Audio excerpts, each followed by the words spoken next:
Hello student, this is your continuation part. Let's start your new topic, historians and their sources. Historians use different types of sources to learn about the past depending upon the period of their study and the nature of their investigation.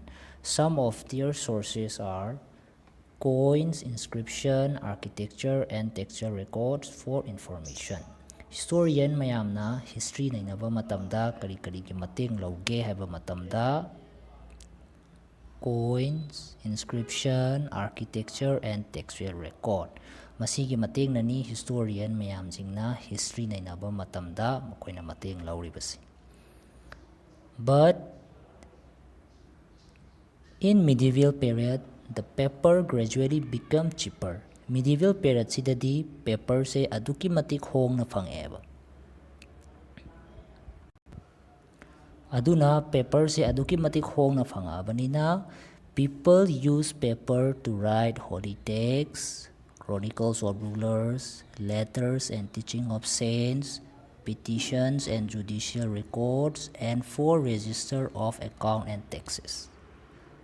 Paper haibase aduki matik hong na phangabanina, mijingsina holy texts iba matamda, chronicles of rulers iba matamda, letters and teaching of saints iba matamda, petitions and judicial records, and for register of accounts and taxes siguma mayamjingse inaba honarakpada paper haibase makoina paktak nangna use tawreba. Then, manuscripts were collected by the wealthy people, rulers, monasteries, and temples. Manuscript habadi kaino haiba matamda books amadi documents ni koigi khudna iba. Khudna iba adugumba books amadi documents mayamjing dubu manuscript kawi ko. Adugi manuscript mayamjing se koigi wealthy people, paisa paiba miyoijing, rulers, monasteries, and temples siguma mayamjing sida collect tawraga thame.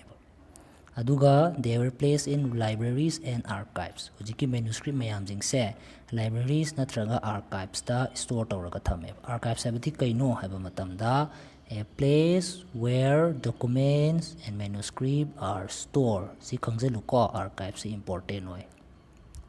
Archive ta store tawraga thame ko manuscript mayamjing se.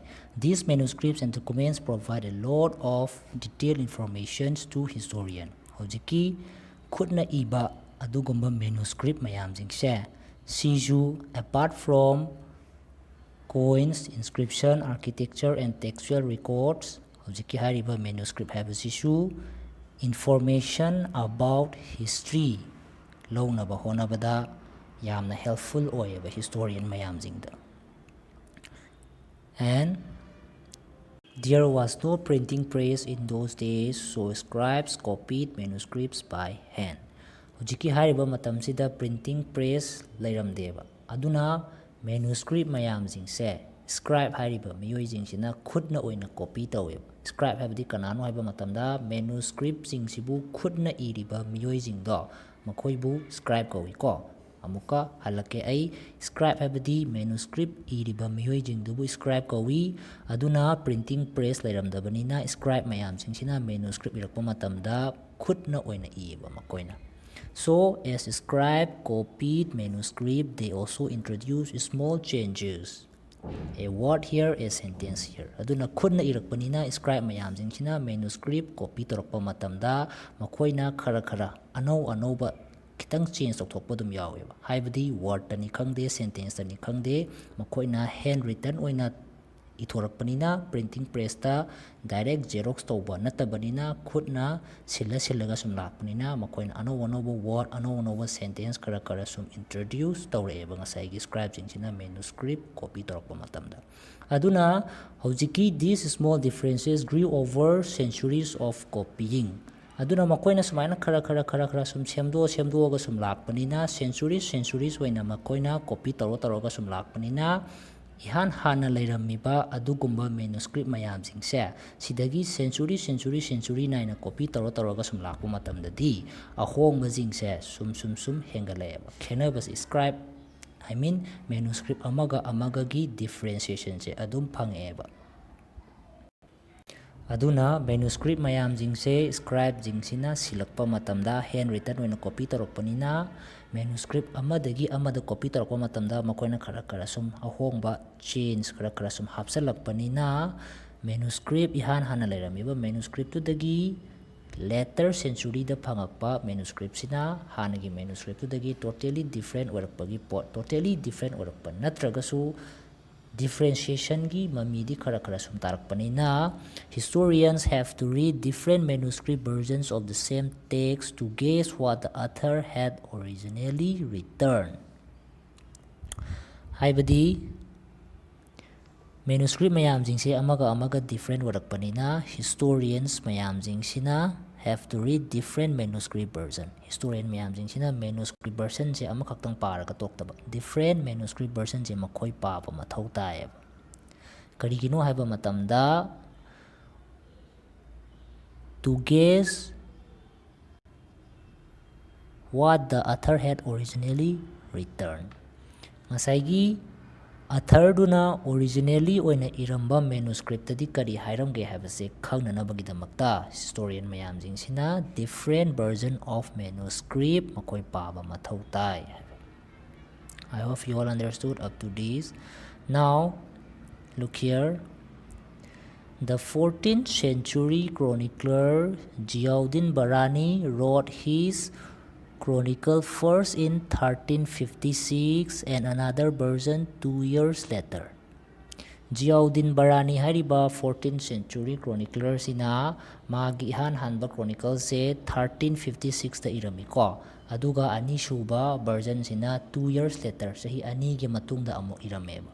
But the two differ from each other, but historians did not know about existence of the first version until the 1960s. It remained lost in the large library collection.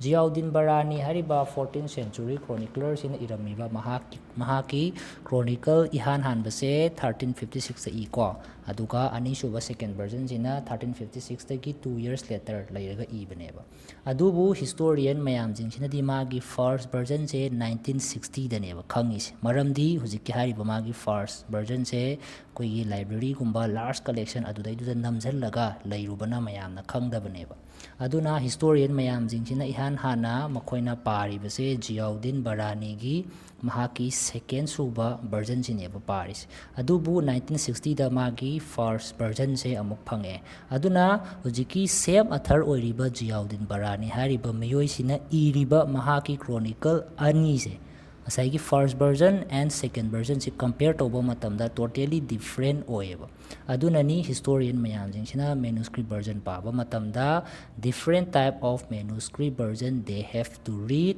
in order to get the knowledge of what the author had originally written. Author jingduna mahakna tasengna iramba mahaki idea mayamda fangnanabagidamagta they have to read different versions of manuscript. Now come to our next topic, new social and political groups.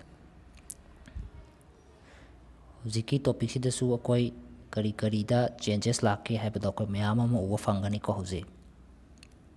Look here, at different moments in this period, new technologies made their appearance. Hojiki hairiba period sidasu ano technologies mayam ama akoi uba fangani haiba. Kari no haiba matamda next page ta lasiko. Like the Persian wheel in irrigation, the spinning wheel in weaving, and firearms in combat. Ano koigi technologies mayam ama uba fange. Ano koigi hojiki hariba medieval period haitare ko sigi matang sidadi ano technologies like Persian wheel in irrigation, spinning wheel in weaving, and firearms in combat. Not only in technologies, new foods and beverages arrive in the subcontinents like potatoes, corn, chilies, teas, and coffee. Ano technology mayam lakpada lakpa khakta natana anova food and beverage mayam ama samna harabada potatoes, corn, chilies, teas and coffee siguma mayam jingsisu laeba. And hojiki laiba masigi innovations, all these innovations, that means new technologies and crops, came along with people who brought other ideas with them as well. Hojiki anova technologies amadi foods and beverage mayam ama lakpase hojiki technologies natraga food adugi posaktu khaktang lakpa nateba madu mayam jingse lakpa matamda miyoi kanglup mayam amaga loinaraga laeba aduna anova ideas mayam amsu makoina pusale. As a result, this was a period of economic, political, social and cultural changes. Hojiki technologies amadi food mayam jingsi lakpada anova miyoi mayam amasu loinaraga lakpanina makoina anova idea kaya ama introduce taweba koigi subcontinent sida aduna hojiki hariba period sibu economic, political, social and cultural changes haidana mayam recommend tawnarame historian mayam jingsina. And this was also a period of great mobility. Groups of people travel along distance in search of opportunity. Hojiki hariba period sibu great mobility haidana hainarame maramdi kaigino haiba matamda miyoi kanglup mayam jingsina khudong chaba thinanaba honarakpada lam mafam amadagi mafam amada koichat chatlaga lainarakpa koichat chatlaga settle tawnarakpa khudong chaba kadai de leigi haidana thinarakpa adugumbagi period amaneba. And the subcontinent held immense wealth and the possibilities for people to carve a fortune. Akoigi subcontinent sidadi fortune semba yaba adugumba khudong chaba mayam ama phangeba maramdi haibadi akoigi subcontinent sidadi raw materials mayam ama laibanina makoigi future ama semba yabagi mami ama layeba akoigi subcontinent sidadi aduna akoigi subcontinent sidani travelers mayam jingsina settle tawnanaba honaramise. Now look here, one group of people who became important in this period were Rajput, and a name derived from Raja Putra, a son of a ruler. Hojiki hariba matam sida yam important oiba adugumba people kangbu ama hairagadi Rajput chineba. Rajput haibadi kaino haiba matamda Raja Putra haibadagi lopthokpani ko. Raja Putra haibadi ruler gi macha haibani. Madugi hojiki ruler gi macha gi meaning oriba Raja Putra haibasidagi lopthorakpani Rajput hariba terms. Aduna Rajput hariba kangbu se yamna important oirameba masigi matam sida. Now, between the 8th and 14th centuries, the term was applied more generally to a group of warriors who claimed Kshatriya caste status. Hojiki hariba Rajput hariba term se 8 amadi 14th century ki matam sidadi mahak sibu karamba miyoi jingda thongrage haiba matamda Kshatriya caste status Kshatriya oiba kangbu jingdubu Rajput haidana hairameba. Now, the term included not just rulers and chieftains but also soldiers and commanders who served in the armies of different monarchs all over the subcontinent. Hojiki hariba Rajput hariba term se masaigi rulers natraga chieftain du khaktangda nattaba masaigi akoigi armies amamamda serve tawriba adugumba soldiers natraga commanders makoi jingdubusu Kshatriya hariba kangbu sidaisida yaholameba adu waragadi Kshatriya hariba kangbu se Rajput haidana mention tawgrabanina hojiki soldiers amadi commanders mayam jingsisu Rajput haidana recommend tawnarameba matamdugi hojiki hariba period sidaisida. And after that, the qualities attributed to Rajput by the poets and bards were a chivalric code of conduct, that means extreme valor and a great sense of loyalty. Hojiki Rajput mayam jingsida chengadaba quality kharani ko saigi poets amadi bards makoi jingsina haramis bards haibadi wari liba miyoi haibani ko saigi poets amadi wari liba kangbu miyoi jing makoi jingsina Rajput jingsida leigadaba quality se kaini na haige ba matamda extreme valor and a great sense of loyalty masiki quality chengadaba neba. Aduga amuk the other groups of people such as the Marathas, Sikh, Jats, Ahom and Khyastas also used opportunities of the age to become politically important.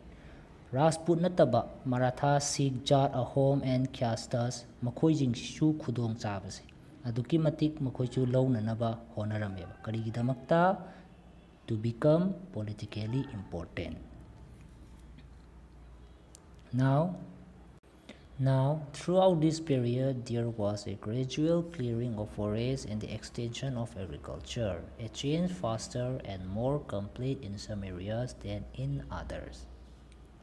ꯍꯧꯖꯤꯛꯀꯤ ꯍꯥꯏꯔꯤꯕ ꯄꯦꯔꯤꯌꯗꯁꯤꯗꯗꯤ ꯀꯔꯤ ꯇꯧꯔꯛꯀꯦ ꯍꯥꯏꯕ ꯃꯇꯝꯗ ꯉꯁꯥꯏꯒꯤ ꯐꯣꯔꯦꯁꯁꯤꯡꯁꯦ ꯄꯥꯛꯇꯛꯅꯅ ꯀꯣꯛꯊꯣꯛꯄ ꯍꯧꯔꯛꯑꯦꯕ ꯑꯗꯨꯒ forest ꯃꯌꯥꯝꯁꯤꯡꯁꯦ ꯄꯥꯛꯇꯛꯅꯅ ꯀꯣꯛꯊꯣꯛꯈ꯭ꯔꯦ ꯑꯗꯨꯒ ꯑꯦꯒ꯭ꯔꯤꯀꯜꯆꯔ ꯑꯦꯛꯁꯄꯥꯟꯁꯟ ꯇꯧꯅꯅꯕ ꯍꯣꯠꯅꯔꯛꯑꯦ ꯑꯗꯨꯅ ꯐꯣꯔꯦꯁꯇ ꯂꯩꯔꯝꯕ ꯐꯣꯔꯦꯁ ꯗ꯭ꯋꯦꯂꯔ ꯃꯌꯥꯝꯁꯤꯡꯁꯤꯗ ꯐꯣꯔꯦꯁꯁꯤꯡꯁꯦ ꯀꯣꯛꯊꯣꯔꯛꯑꯕꯅꯤꯅ ꯃꯈꯣꯏꯒꯤ ꯍꯦꯕꯤꯇꯦꯠ ꯆꯦꯟꯖ ꯇꯧꯔꯛꯑꯦ ꯑꯗꯨꯅ ꯗꯦ ꯁ꯭ꯇꯥꯔꯇꯦꯠ ꯇꯨ ꯃꯥꯏꯒ꯭ꯔꯦꯠ ꯑꯗꯨꯅ ꯉꯁꯥꯏꯒꯤ ꯐꯣꯔꯦꯁ ꯃꯌꯥꯝꯁꯤꯡꯁꯦ ꯂꯣꯏꯅꯃꯛ ꯀ꯭ꯂꯤꯌꯔꯤꯡ ꯇꯧꯊꯣꯔꯛꯑꯕꯅꯤꯅ ꯀꯔꯤ ꯇꯧꯅꯕ ꯀ꯭ꯂꯤꯌꯔꯤꯡ ꯇꯧꯔꯛꯏꯅꯣ ꯍꯥꯏꯕ ꯃꯇꯝꯗ ꯑꯦꯛꯁꯇꯦꯟꯁꯟ ꯑꯣꯐ ꯑꯦꯒ꯭ꯔꯤꯀꯜꯆꯔ ꯀꯣ ꯑꯗꯨꯅ in order to extend agriculture all the forests were clearing drastically so the forest dweller were start to migrate aduga forest dweller khara amana migrate tawgraga masai forest dweller khara amadi lam jingduda makoina they started tilling the land and became peasants oiba haureeba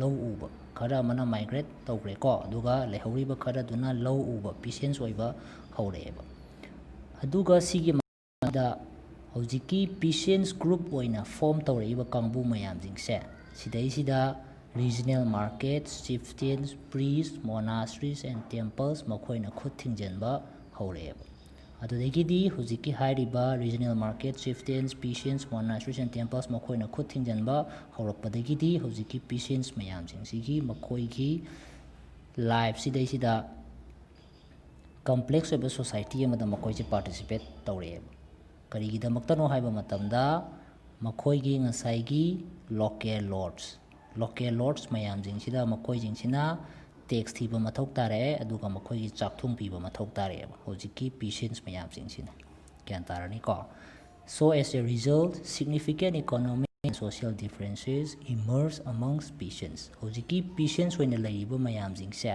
sigi marak sidaisida social differences tholakpa haureba khara amana productive land mayam ama makoina on tawraga leire aduna productive land oibanina ngasai gi makoina tax piba matamda amadi ngasai gi local lords mayam jingi chakthung piba matamda makoi di productive land leibanina kaisu problem thokteba aduga amu productive land leitaba peasants mayam jingdadi makoi gi tax pu pigadra makoi gi chakthung pu pigadra makoi masagi chana babu save tawgadra masigi mayam jingse honarako matamdadi makoi di productive land oidabanina production watbanina problem thokpa haureba aduna ni ngasai gi peasants mayam jingi marakta social differences thokle edana haisi aduga amuk others also keep cattle and some combine artisanal work with agricultural activity during the lean season hujiki peasants mayam jingsigi manungda khara amada productive land on tawi adagidi khara amana sa san loiba dum yawi khara amana hujiki agricultural activity duga loinana artisanal work mayam amasu practices tawba yawi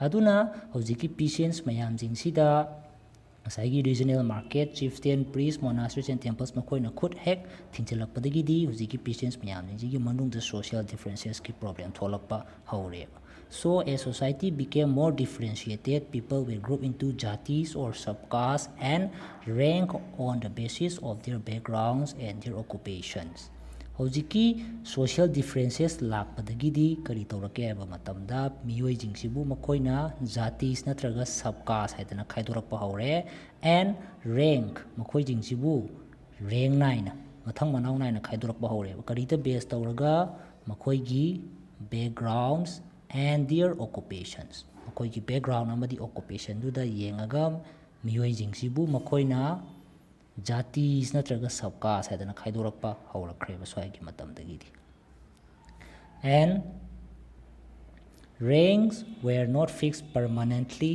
and varied according to the power influence and resources controlled by the members of the jati the status of the same jati could vary from area to area ꯃꯈꯣꯏꯅ ꯍꯧꯖꯤꯛꯀꯤ ꯖꯥꯇꯤ ꯃꯌꯥꯝꯁꯤꯡꯁꯤꯒꯤ ꯃꯔꯛꯇ ꯈꯥꯏꯗꯣꯛꯈꯤꯕ ꯑꯗꯨꯒꯨꯝꯕ ꯔꯦꯡꯁꯦ ꯃꯁꯤ ꯄꯔꯃꯥꯅꯦꯟꯇꯤ ꯑꯣꯏꯗꯦ and varied according to the power, influence and the resources.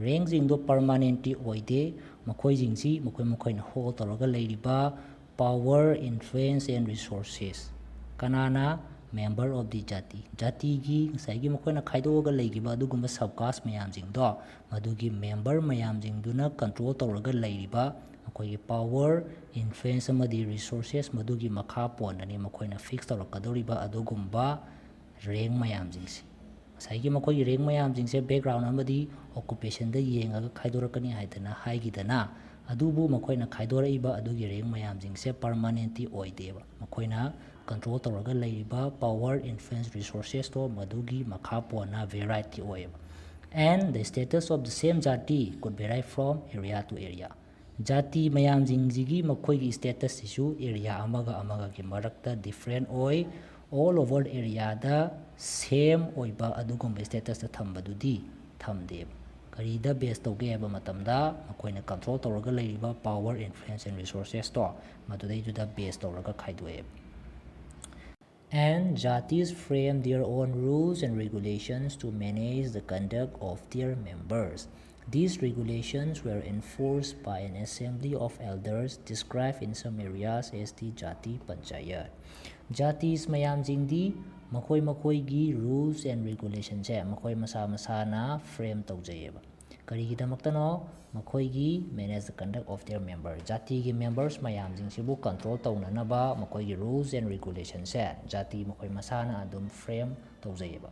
Aduga makoi masigi regulation mayamsingse makoigi assembly of elders jaga kharadana jati panchayat kawiko madugi jati panchayat hairiba assembly of elders sidaisida jati mayamsingsigi makoi masa masagi oijaba rules and regulations makoi frame taujayeba makoi masana adubu jati mayamsingse were also follow the rules of their village ki rules amu makoina follow tawjaba mathau taeba jatis mayamsingse makoigi jati mayamsingdugi manungda chanagadaba rules mayamsingdudi makoi jati panchayat china adum frame tawjaredana adubu asaigi jati mayamsingse makoisu village ki rules amu follow tawba mathau taeba and several villages were governed by a chieftain hujiki villages mayamsingse masina amu kanana yengjange haiba matamda chieftain haibu miyoisina amu yengchaleba now together they were only one small unit of a state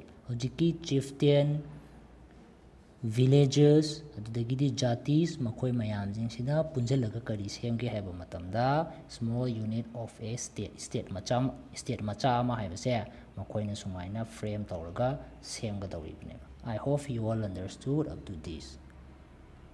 Now come to region and empire. Region and empire sidasu changes aduki matik lakadoini ko masigi period sidadi.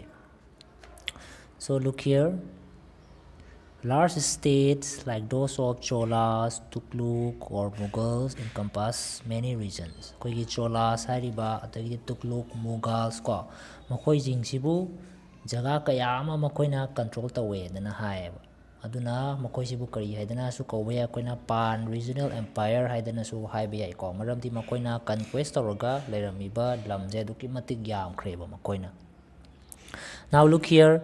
A Sanskrit prasasti habise nakoi kona chapter 2 da budi lakani ko da wai hana introduction oina haige prasasti habati ngasai gi ningthau gi da leiriba makoi gi chronicler mayam jing sina ningthau jing gi maram da exaggerate tawraga iba adugumba akoi gi manuscript natraga makoi gi story chronicle hai tare ko adugumba mayam jing du buni prasasti edana ise da bakoi kona chapter 2 da budi muk laki si ko aduna a Sanskrit prasasti praising the Delhi Sultan Ghiyasuddin Balban 1266 to 1287.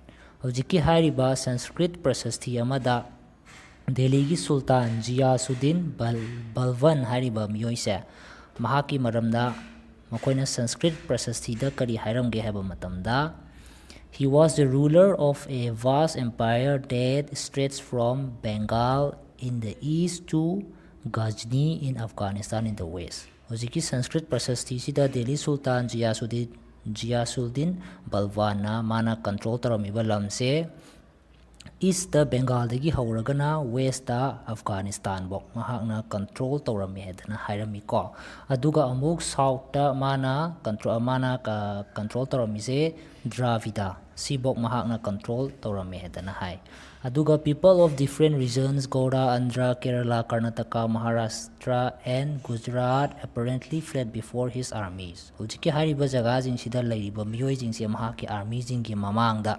loinamak tora tui haidana adugumbani hujiki prasasti sida iramise ko adubu historian mayam jingnadi masidai sida hujiki Ghiyasuddin Balwan gi maramda iramiba Sanskrit prasasti sa sigisibu exaggerate claims of conquest ni hena listen bani haidana historian mayam jingna hairameba now Amir Khusrau went on to explain that in contrast to these languages, there was Sanskrit which did not belong to any region. It was an old language and common people do not know it, only the Brahmins do. Amir Khusrau na kari hairamge haba matamda Sanskrit haibase ariba language amani masi common people na khangba language nate masi sudnagi Brahman khakta na khangba adugumba language makhal amani haidana Amir Khusrau na amuk hairami ko ngasagi language mayam jingsigi maramda Amir Khusrau na kai hairamge haba matamda Sanskrit haibase jaga any region jaga ataida belong to ba adugumba language nate masidi Sanskrit haibase ariba language ni koigi common people na khangdaba supna trangi Brahman katana khangba adugumba language makhalamani haidana Amir Khusrau na hairammi ko saigi language gi matangda By 700, many regions already possess distinct geographical dimensions and their own language and cultural characteristics. They were also associated with specific ruling dynasties. 700 ki swaidadi jaga anamana makoi masa masagi oijaba they have their distinct geographical dimension masa masagi oijaba geographical dimension amamam leijai masa masagi oijaba language leijai and masa masagi oijaba cultural characteristic loinamak leijaiba not only that they were also associated with specific ruling dynasty masa masagi oijaba ruling dynasty ruling bloodline amamam su loinamak leijaiba 700 ki swaidadi ko adubu makoi mayam jingse masigumba states leijariba mayam jingsigi marakta conflict yam toina thoeba samna hairabada koigi dynasties like Cholas, Khiljis, Tugluks and Mughals makoi di kedaure they were able to build an empire makoi dadi capability empire achau chauba pan regional empires semba ngambagi makoi dadi capability aduki matik laieba koigi hujiki Cholas, Khiljis, Tugluk and Mughals hariba sigumba koigi states sing sidadi But not all these empires were equally stable or successful. Makoina pan regional empires sembagi makoida capability lairagasu hojiki hariba masigi dynasties like Cholas, Khaljis, Tughlaq and Mughals makoishu equally stable or successful oina adum laiba haibadudi oide haiba makoishu. When the Mughal Empire declined in the 18th century, it led to the re-emergence of regional states. But years of imperial pan-regional rule had altered the character of the regions. Across most of the subcontinents, the regions were left with the legacies of the big and small states that had ruled over them. Mughal Empire na 18th century da decline oikraba matungda regional states kaya ama amuk safongaeba. Adubu makoina regional states mayam jingduna amuk safonga agasu makoigi mathakta chahi kya empire mayam jingduna control tawraga lairambanina makoigi character sidai ngasagi makoigi empire mayam jingdo madugi character se kharadi chusanaraga adum laeba makoi jingse. This was apparent in the emergence of many distinct and shared traditions. Hojiki hariba regional states mayam jingdu jaisida makoigi mathakta lairamiba empire mayam jingdugi makoigi traditions distinct traditions mayam ama makoida share tawraga lakpa adugumbagi mami mayam ama urameba aduna karida makoigi regional states jingdugi mathakta empire mayam jingdugi karamba adugumba traditions mayam ama makoida susanarake haiba matamda in the realms of governance, management of the economy, allied cultures, and language. Hariba ꯃꯁꯤꯒꯤ ꯒꯕꯔꯅꯦꯟꯁꯇ, management, ꯀꯜꯆꯔꯗ, ꯂꯦꯡꯒ꯭ꯋꯦꯖꯇ ꯃꯌꯥꯝ ꯑꯃ ꯉꯁꯥꯏꯒꯤ regional ꯁ꯭ꯇꯦꯠꯇꯨꯒꯤ ꯃꯈꯣꯏꯒꯤ ꯍꯥꯟꯅ ꯂꯩꯖꯔꯝꯕ ꯑꯗꯨꯒꯨꯝꯕ ꯃꯥꯒꯤ ꯇ꯭ꯔꯦꯗꯤꯁꯟꯁ ꯃꯌꯥꯝꯁꯤꯡꯗꯣ ꯃꯗꯨꯒꯤ ꯃꯊꯛꯇ ꯃꯈꯣꯏꯕꯨ ꯀꯟꯇ꯭ꯔꯣꯜ ꯇꯧꯔꯒ ꯂꯩꯔꯝꯃꯤꯕ ꯑꯗꯨꯒꯨꯝꯕ ꯑꯦꯝꯄꯥꯌꯔ ꯃꯌꯥꯝꯁꯤꯡꯗꯨꯒꯤ ꯇ꯭ꯔꯦꯗꯤꯁꯟꯁ ꯃꯌꯥꯝꯁꯤꯡꯁꯤꯁꯨ ꯃꯈꯣꯏꯗ ꯆꯨꯁꯟꯅꯔꯛꯄꯒꯤ ꯃꯃꯤ ꯃꯌꯥꯝ ꯑꯃ ꯇꯥꯔꯝꯃꯦꯕ. Through the 1,000 years, ꯆꯍꯤ ꯂꯤꯁꯤꯡ ꯉꯁꯥꯏꯒꯤ 700ꯇꯒꯤꯅ 1750 ꯐꯥꯎꯒꯤ ꯃꯁꯤꯒꯤ 1,000 years ꯁꯤꯗꯩꯁꯤꯗ ꯁꯥꯐꯣꯡꯉꯛꯄ ꯑꯗꯨꯒꯨꯝꯕ ꯔꯤꯖꯅꯦꯜ ꯁ꯭ꯇꯦꯠꯁ ꯃꯌꯥꯝꯁꯤꯡꯗꯤ ꯃꯈꯣꯏ ꯃꯁꯥ ꯃꯁꯥꯒꯤ ꯑꯣꯏꯖꯕ ꯑꯗꯨꯒꯨꯝꯕ ꯗꯤꯐ꯭ꯔꯦꯟ ꯀꯦꯔꯦꯛꯇꯔ ꯃꯌꯥꯝꯁꯤꯡꯗꯣ ꯃꯗꯨ ꯈꯛꯇꯪ ꯃꯈꯣꯏꯗ ꯂꯥꯛꯇ꯭ꯔꯦ. ꯃꯈꯣꯏꯒꯤ ꯃꯊꯛꯇ ꯂꯩꯔꯝꯃꯤꯕ ꯑꯦꯝꯄꯥꯌꯔ ꯃꯌꯥꯝꯁꯤꯡꯗꯨꯒꯤ ꯀꯦꯔꯦꯛꯇꯔꯗꯨꯁꯨ ꯃꯈꯣꯏꯗ ꯆꯨꯁꯟꯅꯔꯒ ꯑꯗꯨꯝ ꯂꯥꯛꯑꯦꯕ. ꯑꯗꯨꯅ ꯍꯧꯖꯤꯛꯀꯤ ꯃꯁꯤꯒꯤ 1,000 years ꯁꯤꯗꯩꯁꯤꯗꯗꯤ 700ꯇꯒꯤꯅ 1750 ꯐꯥꯎꯒꯤ ꯁꯤꯒꯤ ꯃꯅꯨꯡꯁꯤꯗꯩꯁꯤꯗ ꯉꯁꯥꯏꯒꯤ ꯔꯤꯏꯃꯔꯖꯦꯟꯁ ꯇꯧꯔꯛꯏꯕ ꯑꯗꯨꯒꯨꯝꯕ ꯔꯤꯖꯅꯦꯜ ꯁ꯭ꯇꯦꯠꯁ ꯃꯌꯥꯝꯁꯤꯡꯁꯦ ꯃꯈꯣꯏꯒꯤ ꯀꯦꯔꯦꯛꯇꯔ ꯇ꯭ꯔꯦꯗꯤꯁꯟ ꯁꯤꯗꯗꯤ ꯃꯈꯣꯏꯕꯨ ꯀꯟꯇ꯭ꯔꯣꯜ ꯇꯧꯔꯒ ꯂꯩꯔꯝꯃꯤꯕ ꯑꯦꯝꯄꯥꯌꯔ ꯃꯌꯥꯝꯁꯤꯡꯗꯣ ꯃꯗꯨꯒꯤ ꯀꯦꯔꯦꯛꯇꯔ ꯇ꯭ꯔꯦꯗꯤꯁꯟꯁꯇꯨꯒ ꯂꯣꯏꯅꯅ ꯃꯈꯣꯏꯁꯤ ꯒ꯭ꯔꯣ ꯇꯧꯔꯛꯏ ꯍꯥꯏꯗꯅ ꯍꯥꯏꯕ. I hope you all understood up to this.